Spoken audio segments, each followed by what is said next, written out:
आज हम आपको रूबरू करवाने जा रहे हैं समाज सेवक बालकृष्ण शर्मा से। बालकृष्ण शर्मा एक ऐसा नाम जो पिछले 30 सालों से समाज की निष्काम सेवा में जुटे हुए हैं। 2004 ਦੇ ਵਿੱਚ ਇਸ ਮੁੱਦੇ ਨੂੰ ਉਛਾਲਿਆ ਸੀ, ਜਿਹੜੀ ਗੈਰ ਕਾਨੂੰਨੀ ਨਸ਼ੇ ਚੱਲ ਰਹੇ ਸੀ ਉਹਦੇ ਖਿਲਾਫ ਮੈਂ ਆਵਾਜ਼ ਉਠਾਈ ਸੀ।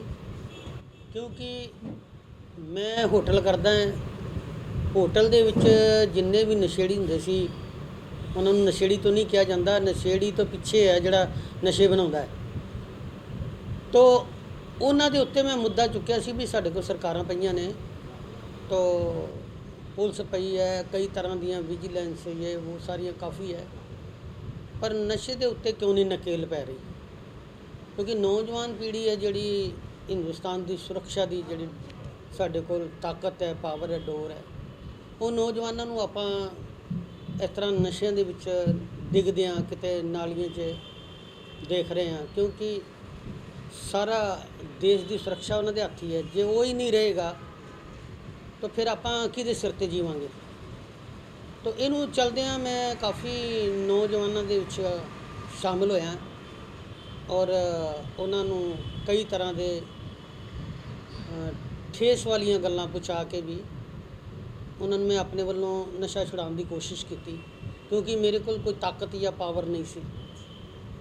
उस दे नाल मैं नौजवानों विच रात दिन की और कई नौजवान जिहड़े आ नशा छड्ड भी गए।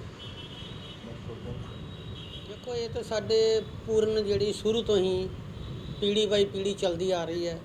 साडे पिता जी समाज सेवा करते सी, उदों छोटी पूंजी सी, थोड़ा मैं कमान लग पिया, उस पूंजी नूं थोड़ा वधाया, उस काम नूं वधाया ते कुछ वधदे लोग भी वधे, तो लोग आना शुरू हो गए। उहदे विच जिहड़े जरूरतमंद सी, कई तरह दी जरूरतां हुंदियां घरां दे विच। आम वर्ग का लोग जिहड़ा कोई भी अपनी जरूरत नूं पूरी करना उहदे वास्ते मुश्किल है। तो सरकारां सिर्फ ना दियां सरकारां ने काम तो कोई करता नहीं, तो ना ही उन्होंने कोई नेड़े बहन दिंदा, दुत्कारदे ही है। हालांकि उन्हां दे राहीं ही सारियां बिल्डिंगां या आपां कहिए कोई सब्जियां तक साडे घरां ते पहुँचदियां ने, तो उन्हां दे जरिए ही पहुँचदियां। पर वो जे चौकीदार है तो पूरी फैक्ट्री का चौकीदार है, पर वो अपने घर की चौकीदारी नहीं कर पा रहा, रात दिन अपनी रोटी नहीं पूरी कर पा रहा। तो ये इन्हां दे बच्चों नूं नशे दे विच पा के नशे दे सौदागर जिहड़े फायदा चुक रहे ने, उन्हां नूं मैं किसी तरीके नत्थ पा सकां, इहदे वास्ते मैं काफ़ी जोर लाया। हाँ, मैं ये कहांगा भी अजे भी देश ते ना अनपढ़ता है। अनपढ़ता क्योंकि आपां एक अंग्रेजी नूं पहल दे दित्ती है, उहदे करके सानूं 15 साल पहलों अंग्रेजी नूं लाउणे पैंदे। क्योंकि देश दे विच अजे तक लोकां नूं ये नहीं पता लगा कि पार्टियां नहीं कोई मायने रखदियां। तुसीं जिथे जिम्मेवारी किसी आज़ाद नूं भी दोगे ना, वो भी इस काम दे विच पूरी तरह तुहाडी सेवा कर सकदा है। क्योंकि राजनीति ते मैं हुण आया बहुता चिर नहीं होया, मैं 2009 दे विच आया सी।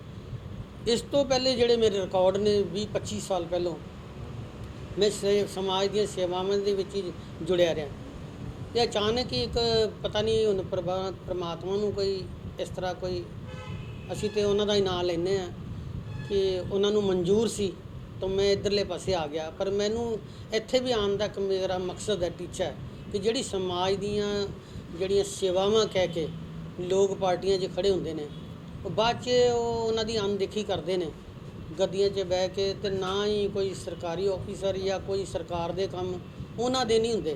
उन्हां दे 2% लोग ने जिहड़े सरकार दे जिहड़े नुमाइंदे है, जिहड़े असीं चुने हैं, उन्हां दे आखे उन्हां दे जिहड़े मतलब दे लोग है उन्हां दे काम हुंदे ने, बाकी जनता दे काम नहीं हुंदे। सारी रिश्वतखोरी नाल शहर भरिया पिया। इस करके इस नूं ठल पाउण वास्ते मैं सोचा कि मैं इलैक्शन लड़ां और नशिਆਂ ਨੂੰ ठल पावां। देखो पार्टी जिहड़ियां चीज़ां मैं चाहुंदा पिया वो पार्टी तो कोई टिकट देनी नहीं, क्योंकि इन्हां दे पिछे एक कोई पता नहीं किहड़ा राज छिपिया पिया, जिहड़े कि ये लोग उन्हां ही लोकां नूं फिर दोबारा चुनदे ने। जिहड़ा कि कोई कांग्रेस तो कम करके आया तो फिर वो देखते भी किहड़ा पलड़ा भारी है, उहदे विच जा वड़दे ने। हुण देखण ते आया आम पार्टी है। हुण आम पार्टी विच असीं लोकां ने भी सोचा सी भी असीं इन्हां दे विच बैठ के अच्छे लोग ने अच्छा काम करांगे, पर हुण जदों देखण दे विच आया वो आम आदमी आम पार्टी नहीं है, क्योंकि इन्हां 'च आम बंदा कोई भी नहीं है। इन्हां दे विच जिन्ने भी लोग ने सारे ਉਹੀ ਦੁਬਾਰਾ कांग्रेस बीजेपी ਦੇ ही वर्कर ने। ਆਮ ਪਾਰਟੀ ਨਹੀਂ। ਇਹ ਲੋਕ ਸਵੇਰੇ ਸ਼ੁਬਾਲੇ ਗੁਰਦੁਆਰੇ ਸਵੇਰੇ ਮੱਥਾ ਟੇਕਣ ਲਾਈਨ 'ਚ ਲੱਗੇ ਹੁੰਦੇ ਆ, 3-3 ਘੰਟੇ ਬਾਅਦ ਉਹਨਾਂ ਦੀ ਵਾਰੀ ਆਉਂਦੀ ਹੈ।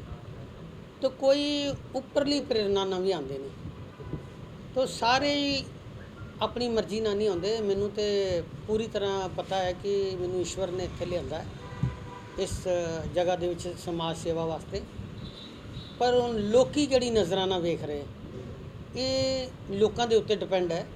ਪਰ ਮੈਂ ਚਾਹੁੰਦਾ ਹੈ ਕਿ ਜੇ ਤੇ ਮੈਂ ਆਉਣਾ ਹੈ, ਲੋਕ ਮੈਨੂੰ ਚੁਣਦੇ ਨੇ, ਪਾਰਟੀ ਵੱਲ ਧਿਆਨ ਨਾ ਦੇਣ, ਤੇ ਮੈਨੂੰ ਇੰਨਾ ਪਤਾ ਹੈ ਕਿ ਆਉਣ ਵਾਲੇ ਸਮੇਂ ਦੇ ਵਿੱਚ ਮੈਂ ਨਹੀਂ ਖਲੋਵਾਂਗਾ, ਬਲਕਿ ਇਹ ਮੇਰੇ ਮਗਰ ਆਉਣਗੇ ਵੀ ਭਾਜੀ ਖਲੋ, ਘਰ ਬੈਠੇ ਹੀ ਮੈਨੂੰ ਵੋਟਾਂ ਪਾ ਦੇਣਗੇ। ਇੰਨੇ ਮੈਂ ਕੰਮ ਕਰਕੇ ਵਿਖਾਵਾਂਗਾ। ਔਰ ਸਰਕਾਰੀ ਜਿੰਨੇ ਵੀ ਕੰਮ ਨੇ, ਇਹਨਾਂ ਦੇ ਘਰ ਦੇ ਦਰਵਾਜ਼ੇ ਖੜਕਾਉਣਗੇ। ਇਹਨਾਂ ਨੂੰ ਸਰਕਾਰੀ ਦਫ਼ਤਰਾਂ ਜਾਣ ਦੀ ਲੋੜ ਨਹੀਂ ਪਵੇਗੀ ਜਾਂ ਕਿਤੇ ਧੱਕੇ ਖਾਣ ਦੀ ਲੋੜ ਨਹੀਂ। ਮੈਂ ਇਹੋ ਹੀ ਲੋਕਾਂ ਨੂੰ ਕਹਿ ਰਿਹਾ ਕਿ ਜਿਹੜੀਆਂ ਮੇਰੀਆਂ 30 ਸਾਲਾਂ ਤੋਂ ਤੁਸੀਂ ਸੇਵਾ ਦੇਖ ਰਹੇ ਹੋ, ਕਿ ਅੱਜ ਤੱਕ ਮੇਰੇ ਪੈਰ ਪਿੱਛੇ ਨਹੀਂ ਹਟੇ। ਤੁਸੀਂ ਇੱਥੇ ਹੀ ਬਸ ਸਮਝ ਲਓ, ਇੱਥੇ ਹੀ ਪਰਖ ਲਓ ਮੈਨੂੰ ਚੰਗੀ ਤਰ੍ਹਾਂ ਕਿ ਮੈਂ ਇੰਨੇ ਵੱਡੇ ਮਤਲਬ ਹਰ ਮੰਗਲਵਾਰ ਔਰ ਸ਼ਨੀਵਾਰ ਰੋਜ਼ਾਨਾ ਹਫ਼ਤੇ 'ਚ 2 ਗੱਡੀ ਸਬਜ਼ੀ ਮੈਂ ਉਹਨਾਂ ਗਰੀਬਾਂ ਤੱਕ ਪਹੁੰਚਾਉਣਾ ਹੈ ਜਿਹੜੇ ਕਿ ਅਸਮਰਥ ਨੇ।